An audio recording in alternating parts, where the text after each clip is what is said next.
മാഷെ, പാകിസ്ഥാനും ബംഗ്ലാദേശും തമ്മിൽ അടുക്കുന്ന ഒരു വാർത്തയും കാഴ്ചയും ഒക്കെ നമ്മൾ കാണുന്നുണ്ട്. അപ്പോൾ അവിടെ ISIയുടെ ഒരു മൊഡ്യൂൾ തുടങ്ങുന്നു എന്നുള്ള വാർത്തകൾ കൂടി വരുന്നുണ്ട്.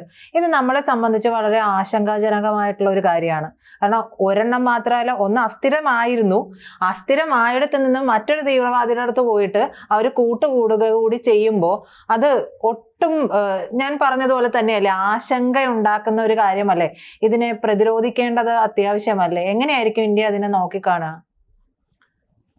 ഈ പാകിസ്ഥാന്റെ ഒരു ഇടപെടൽ ഇന്ത്യയിൽ ഏത് സമയത്തും നമുക്ക് ആശങ്ക ഉണ്ടാക്കുന്നത് തന്നെയായിരുന്നു. കാരണം അത് ഒന്നൊരു ജനാധിപത്യ സ്വഭാവമുള്ള ഒരു സമൂഹമേ അല്ല.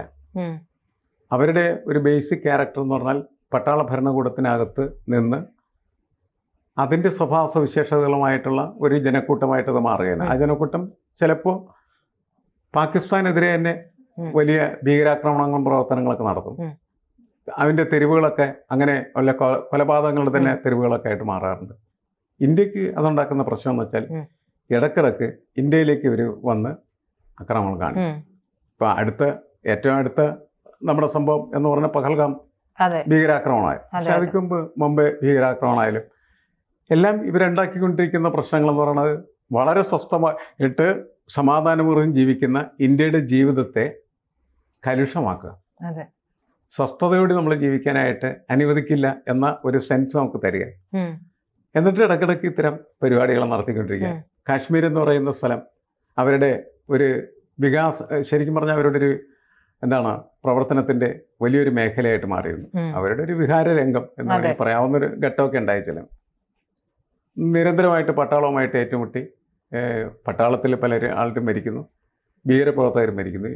ഇതിൻ്റെ ഒരു പ്രക്രിയ മുന്നോട്ട് പോകുന്നതിനിടയിലാണ് പഹൽഗാം വരുന്നത്. അതിക്ക് മുമ്പ് തന്നെ വളരെ സമാധാനപൂർവ്വമായിട്ടുള്ള രീതിയിലേക്ക് കാശ്മീർ മാറിക്കൊണ്ടിരുന്നു. കാരണം ഈ ഭീകരവാദ പ്രവർത്തനത്തിനെതിരായിട്ടുള്ള ഏറ്റവും നല്ല മാർഗം എന്ന് പറയുന്നതിന് അവിടേക്ക് വികസനം കൊണ്ടുവരിക എന്നുള്ളതാണ്.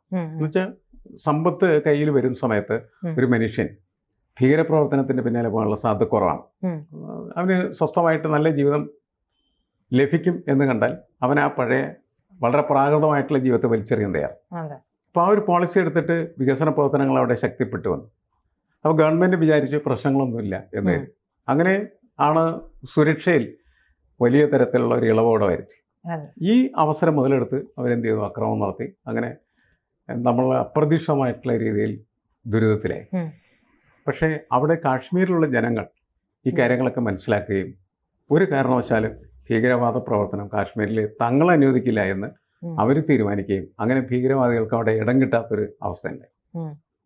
ഇങ്ങനെ വന്നപ്പോഴാണ് മറ്റൊരു സ്ഥലം അന്വേഷിച്ചവർ നടക്കുന്നതിനിടയിലാണ് ബംഗ്ലാദേശിൽ കലാപങ്ങൾ ഉണ്ടാവുകയും ആ ബംഗ്ലാദേശ് എന്ന് പറയുന്നത് വേണമെങ്കിൽ പാകിസ്ഥാന്റെ ഭീകരവാദ പ്രവർത്തനത്തിനുള്ള ഒരു താവളമാക്കി മാറ്റാം എന്ന് കരുതുകയും അവരങ്ങോട്ട് പോവുകയും ചെയ്യുന്നു. അങ്ങനെയാണ് ഇപ്പോഴത്തെ ഒരു സിറ്റുവേഷൻ. അങ്ങനത്തെ ഒരു അന്തരീക്ഷത്തിലാണ് നിൽക്കുന്നത്. അതെ മാഷെ, ഇതിൽ പറയുന്നത് എന്താ അറിയോ, ധാക്കയിലെ പാകിസ്ഥാൻ ഹൈക്കമ്മീഷൻ കാര്യാലയം ഉണ്ടല്ലോ, ഈ ഹൈക്കമ്മീഷൻ കാര്യാലയത്തില് ആണ് ISIക്ക് പ്രത്യേക സെല്ലിന് രൂപം നൽകിയിരിക്കുന്നത്. അപ്പൊ അവരെ എത്രത്തോളം നമ്മൾ പറയില്ലേ, മനസ്സാ ഏറ്റെടുത്തു എന്ന് പറയുന്ന പോലെ ഒരു ഭീകര സംഘടനയെ വീണ്ടും ബംഗ്ലാദേശ് ഏറ്റെടുക്കുകയാണ്. അവിടെ ജമാഅത്തെ പോലുള്ള ഭീകര സംഘടനകൾ ഉണ്ട് എന്ന് പറയാം നമുക്ക്. അതിന്റെ പിന്നാലെ ഇവരെ കൂടി ഏറ്റെടുക്കുമ്പോൾ സത്യത്തിൽ അസ്ഥിരമായി കിടക്കുന്ന ഈ ഒരു രാജ്യം ഒരു ഉയർപ്പിലേക്ക് വരേണ്ടതിന് പകരം ഇവർക്ക് എല്ലാവർക്കും ഒരു താവളമാക്കി കൊടുത്ത് ഏതാണ്ട് പാകിസ്ഥാൻ ഇപ്പൊ പ്രോക്സിയാണ് എന്ന് നമ്മൾ പറയാം. പാകിസ്ഥാൻ തന്നെ പറഞ്ഞതുപോലെ ഇവരും ഇവരുടെ എല്ലാം പ്രോക്സിയായി മാറിക്കൊണ്ടിരിക്കുകയല്ലേ പലരുടെയും. അല്ല, ഇവരൊക്കെ ഉപകരണങ്ങളായി മാറുകയാണ് ചെയ്യുന്നത്. അവിടെ നിലവിലുണ്ടായിരുന്ന ഭരണകൂടത്തെ അട്ടിമറിച്ച് ഭരണത്തിലേക്ക് വന്നവർ തന്നെ ഭീകരപ്രവർത്തനത്തെ പ്രോത്സാഹിപ്പിക്കുന്നവരായി മാറി. അപ്പോൾ ഭീകരപ്രവർത്തകരുടെ കൈകളിലേക്ക് അവിടുത്തെ ഭരണകൂടം എത്തിച്ചേർന്നതിൻ്റെ ദുരന്തമാണ് നമ്മളിപ്പോൾ കാണുന്നത്.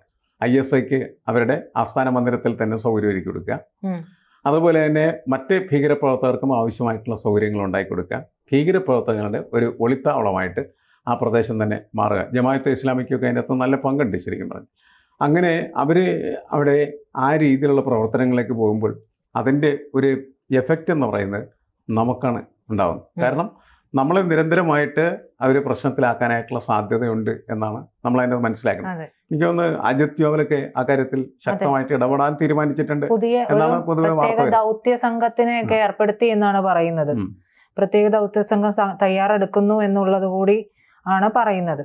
അപ്പോൾ ആദ്യഘട്ടമായി ഇവരിപ്പോൾ ഈ പറയുന്ന നിയമിക്കുമ്പോൾ ഉദ്യോഗസ്ഥരെ നിയമിക്കുന്നുണ്ടല്ലോ ISIയുടെ, ഇതിൽ ആദ്യഘട്ടത്തിൽ ISIയിൽ ഒരു ബ്രിഗേഡിയർ ഉണ്ടാവും, 2 കേണൽമാര്, 4 മേജർ റാങ്കിലുള്ള ഉദ്യോഗസ്ഥര്, പാക് നാവികസേനയിലും വ്യോമസേനയിലും ഓരോ ഉദ്യോഗസ്ഥർ, ഇവരുടെയൊക്കെ സപ്പോർട്ട് സ്റ്റാഫ് എന്നൊക്കെയുള്ള രീതിയിലാണ് നോക്കുന്നത്. അപ്പോൾ ISI എന്ന് പറയുന്നത് പാകിസ്ഥാനിൽ വിഭിന്നമല്ല, ഇവരുടെ അതായത് പട്ടാളത്തിന്റെ തന്നെ ഭാഗമാക്കി മാറ്റാണ് അവര് ചെയ്യുന്നത് അല്ലേ. ഈ യൂനസ് സത്യത്തിൽ എന്താണ് അവിടെ ചെയ്തുകൊണ്ടിരിക്കുന്നത്? ഒരു ഇടക്കാല സർക്കാരിന്റെ തലവൻ എന്നുള്ള രീതിയിൽ അവിടെ വന്നു. ഇപ്പോ അമേരിക്കയും കൈവിട്ട രീതിയിലുണ്ട് യൂനസ്. അവിടെ വക്കാറുസ്സമാൻ പറയുന്നുണ്ട് ഇലക്ഷൻ നടത്തണം എന്ന് പറയുന്നുണ്ട്. ഇപ്പൊ കുറച്ചു നാളുകളായിട്ട് വക്കാറുസ്സമാന്റെ വാക്കുകളും കേൾക്കാനില്ല എന്നുള്ളതാണ്. അവിടെ എന്ത് സംഭവിച്ചു എന്നുള്ളത് നമുക്കും ഒരു ആശങ്ക വരുന്നുണ്ട്. അതായത് ഇടക്കാല സർക്കാർ വന്ന് ഒരു പൊതു തിരഞ്ഞെടുപ്പ് പ്രഖ്യാപിച്ചെങ്കിൽ പോലും ഈ ഇടക്കാല സർക്കാരിന് ഒന്നും ചെയ്യാൻ കഴിയുന്നില്ല. യൂനസ് എന്ന് പറഞ്ഞാൽ വെറും പാവയാണ്. ശരിക്കും ഒരു പാവ ഭരണകൂടത്തിന്റെ സ്വഭാവ സവിശേഷതകളാണ് അദ്ദേഹത്തിന്റെ പ്രവർത്തനങ്ങളിൽ നിന്ന് കാണാനായിട്ട് കഴിയുന്നത്. അദ്ദേഹം അമേരിക്കയുടെ ഒരു പാവ സർക്കാർ എന്ന നിലയ്ക്ക് പ്രവർത്തിക്കും. പക്ഷെ കുഴപ്പം എന്താണെന്ന് വെച്ചാൽ അമേരിക്കയ്ക്കും ഗ്രിപ്പില്ല, അതിൽ പാകിസ്ഥാനും ഗ്രിപ്പില്ല. ഭീകരപ്രവർത്തകർക്ക് മാത്രം കൂടുതൽ പിടിമുറുക്കാൻ കഴിയുന്ന തരത്തിലേക്ക് അവരുടെ ഭരണ സംവിധാനങ്ങൾ പോകുന്നുണ്ട്. കാരണം എന്ന് വെച്ചാൽ ഒട്ടും ഡിസിപ്ലിൻഡ് അല്ല, ഒരു അച്ചടക്കവും ഇല്ല. അതുകൊണ്ട് ആർക്കും എന്തും ചെയ്യാൻ പറ്റുന്ന തരത്തിലേക്ക് കാര്യങ്ങൾ മാറ്റിയെടുക്കാനായിട്ട് പറ്റും. അത് ബംഗ്ലാദേശിൽ സംഭവിച്ച ആ കലാപത്തിന്റെ ഒരു ആഫ്റ്റർ എഫക്റ്റ് ആയിട്ട് നമ്മൾ അതിനെ കണക്കാക്കേണ്ട കാര്യമാണ്. ഏറ്റവും പ്രധാനപ്പെട്ട പ്രശ്നം എന്ന് വെച്ചാൽ ഈ ബംഗ്ലാദേശിന് എല്ലാവിധമായ സഹായം എക്കാലത്തും ചെയ്തിരുന്ന ഇന്ത്യയാണ്. ബംഗ്ലാദേശിനെ ഡെവലപ്പ് ചെയ്ത് കൊണ്ടുവന്നതും ഇന്ത്യ തന്നെയാണ്. പക്ഷേ ആ ഇന്ത്യക്കെതിരെയാണ് ഇപ്പോൾ ഈ ബംഗ്ലാദേശിലുള്ള ഭരണകൂടവും അതുമായി ബന്ധപ്പെട്ട മുഴുവൻ ആളുകളും പ്രവർത്തിച്ചുകൊണ്ടിരിക്കുന്നത്. മാത്രമല്ല ഇന്ത്യയുമായി ബന്ധപ്പെട്ട് പ്രവർത്തിച്ചിരുന്നതായിട്ടുള്ള ആളുകൾക്കെതിരെ വലിയ കലാപങ്ങൾ അവിടെ അഴിച്ചുവിടുകയുണ്ടായി.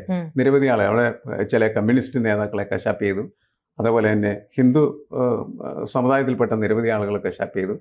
അങ്ങനെ വലിയ കലാപങ്ങൾ അവിടെ അഴിച്ചുവിടപ്പെട്ടു.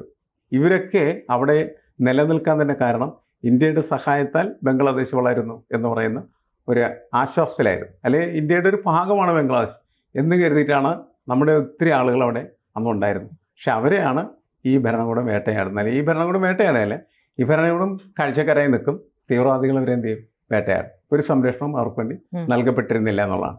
ഇതിൻ്റെ അതിങ്ങനെ പതുക്കെ വളർന്ന് വികസിച്ചാണ് ഇപ്പോൾ വന്നിരിക്കുന്ന സാഹചര്യത്തിലേക്ക് എത്തുകയും പാകിസ്ഥാനിലെ തീവ്രവാദ പ്രവർത്തനങ്ങൾ അത് ഒന്ന് ഈ ഓപ്പറേഷൻ സിന്ദൂറിന്റെ ഫലമായിട്ട് പലതും താർന്നുപോയി. അപ്പോൾ പുതിയ ഒരു ഇടം എന്ന നിലക്ക് ധാക്ക അതിൻ്റെ ഒരു കേന്ദ്രമാക്കി മാറ്റിക്കൊണ്ടിരിക്കുകയാണെന്ന് എനിക്ക് തോന്നുന്നു. അതാണ് പ്രശ്നം. ഇപ്പൊ മാഷി പറഞ്ഞ പോലെ ന്യൂനപക്ഷങ്ങളുടെ കാര്യം പറഞ്ഞല്ലോ, ഏറ്റവും ഒടുവിൽ ഞാൻ കണ്ട ഒരു വാർത്തയാണ്. അഹമ്മദീയ സമൂഹമുണ്ട്, മുസ്ലിം സമുദായത്തിലെ തന്നെ. ആ സമൂഹം എന്ന് പറയുന്നത് വളരെ ചുരുക്കമേ ഉള്ളൂ. അവര് കൂട്ടത്തിൽ വളരെ ചെറുതാണ് ഈ സമൂഹം എന്ന് പറയുന്നത്. ആ ഏതാണ്ട് 1 ലക്ഷത്തോളം വരുന്ന ഈ ഒരു വിഭാഗത്തെ ഇല്ലായ്മ ചെയ്യാൻ വേണ്ടിയിട്ടുള്ള നീക്കങ്ങൾ അവിടെ നടക്കുന്നു എന്നുള്ളതാണ്. നവംബർ 15-നോ മറ്റോ ഇവർക്കെതിരെ ഒരു വലിയ മീറ്റിംഗ് ഒക്കെ സംഘടിപ്പിക്കുന്നുണ്ട്. അതിനുശേഷം ഇവർ പറയുന്നത് കണ്ടു കഴിഞ്ഞാൽ തീർത്തേക്ക്, ഇവരുടെ പോളിസി അതാണല്ലോ. അപ്പോൾ ഇവരെയും ഇല്ലായ്മ ചെയ്യാനായിട്ട് അവര് വളരെ സമാധാന കാംക്ഷികളായിട്ടുള്ള ഒരു വിഭാഗമാണ്. മുസ്ലിം സമുദായത്തിന് ഇടയ്ക്ക് തന്നെ ഉള്ള ഒരു പ്രത്യേക സെക്റ്റാണത്. അതെ, പ്രത്യേക വിഭാഗമാണ്, പ്രത്യേക ഗോത്രം എന്നൊക്കെയാണ് വിശേഷിപ്പിക്കാവുന്നതാണ് ഈ അഹമ്മദിയ വിഭാഗത്തിൽപ്പെട്ട ആളുകൾ.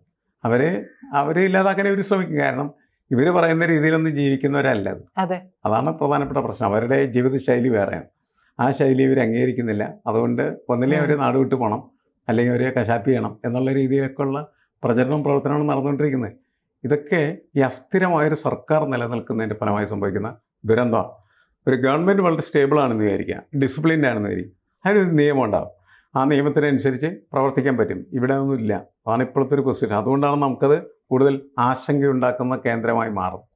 അതുകൊണ്ടാണ് അജിത് ഡോവൽ അതിൻ്റെ അകത്ത് കൂടുതലായിട്ട് ഇടപെടാൻ ശ്രമിക്കുന്നത്. കാരണം നമ്മുടെ ഒരു അതിർത്തി പ്രദേശത്ത് നടക്കുന്ന സംഭവങ്ങളിലൊക്കെ എന്തെല്ലാം കാര്യങ്ങൾ കൃത്യമായിട്ട് ചെയ്യണം എന്നത് അത് പ്ലാൻ ചെയ്തുകൊണ്ടിരിക്കുന്ന ഒരാളാണ് അജിത് ഡോവൽ എന്ന്.